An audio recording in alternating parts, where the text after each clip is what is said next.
गतकाली वेस्टबेंगल दुई जन मिनिस्टर सह वेस्टबेंगल कोल्ड स्टोर मालिक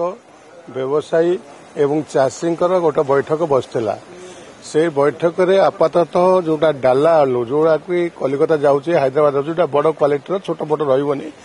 से आलूर रेट सरकार 2500 टंका से निर्णय कर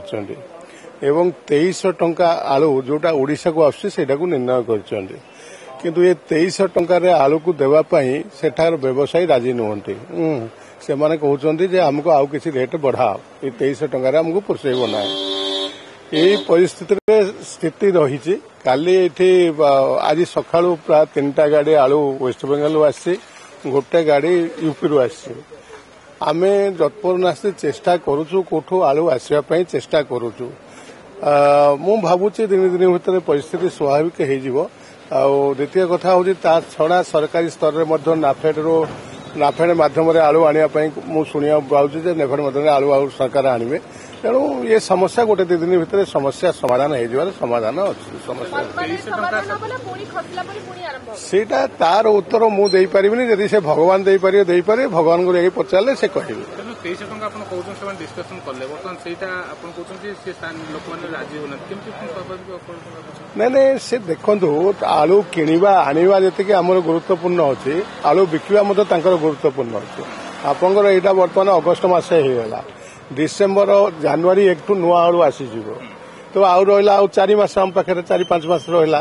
तांको पाखे जते स्टॉक अछि 4-5 मास रे सेति स्टॉक तो सरिया दरकार ना तेणु सेमाने भी व्यस्त जे केते जल्दी बिक्री करिवे तेणु सेमाने मध्य आलू पठेवा पई बाध्य किछि नाही आमे न मागिले मध्य सेमाने आलू देबाक बाध्य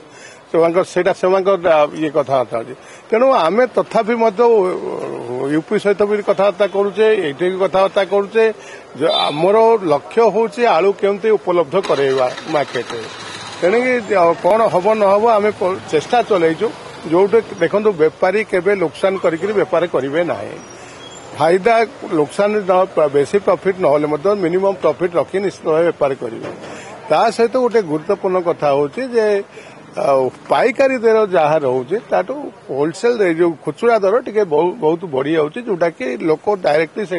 प्रभावित होती तेणु सरकार को मोर निवेदन आपण मान माध्यम सरकार से जो रिटेल रेट टाक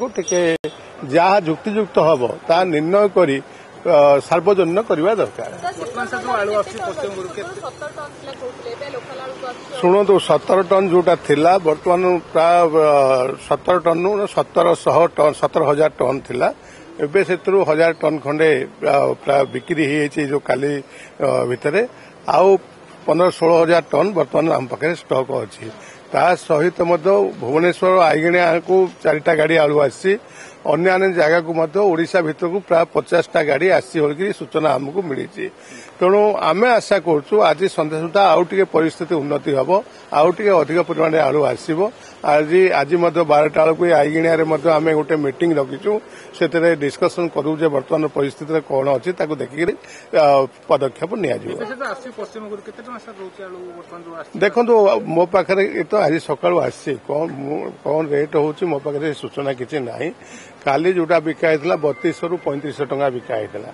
आज कौन रेट होची आज देखिवा कौन रेट होची ताकू देखिक कथबार्ता कला 3200 ରୁ 3500 टंका काली थिला 3200 यूपी आलू 3200 टंका बिका वेस्टबेंगल आलू 3500 टंका बिका आमर आलू तो 70,000 टन उत्पादन होची हमको दरकार होचे अनुगुल जगह होची आपन विभिन्न जगह होची आपन कटक पाखे भी होची आलू किंतु आलू करबा पई चाषी जो आग्रह दरकार लोकंक चाषीर आग्रह दरकार